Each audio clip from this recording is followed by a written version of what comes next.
I just thought I'd give an update on the Viofo 2K camera which I bought recently. Did an unboxing. So there it is, it's glass mounted on the lower part of the front screen of the car. Bought an extra cable with a sort of angle cable to bring it in to the 12-volt socket. You do get a short cable, but it sticks up because I think the design of this camera is really meant to go up above, or sorry, up just below the wing mirror, etc. But I've got it down there and that's where I like it. So yeah, it's been really good. 2K, 60 frames a second on the front. I think it's 30 frames a second on the back, and the we've got HDR on the front and back, and the latest Sony light sensors, which are really good. Got no problems. It works really well at night.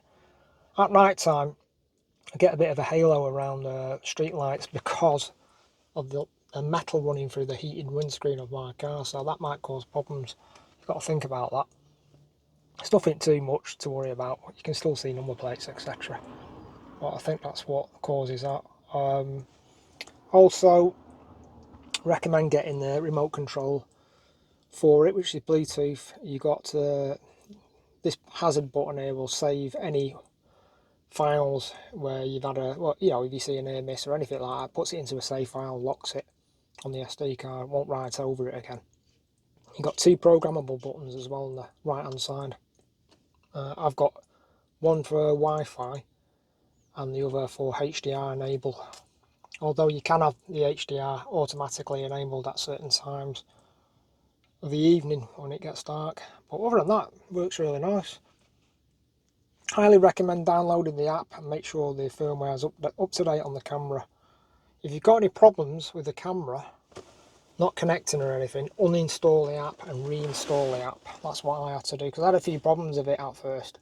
But once that uninstalled and reinstall the app, it's fine, no problems. Logs on via Wi-Fi. You get all the access to all the settings. There's many settings for this camera. It's really good.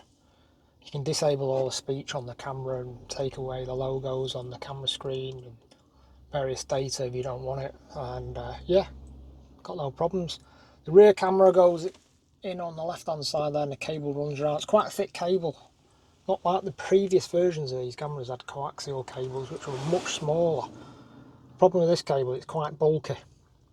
I've got it running around the front here, and then it runs up the door, goes round here. I've got to hide that away a bit more. Then it goes underneath the roof lining to the back camera, which you can see at the back there.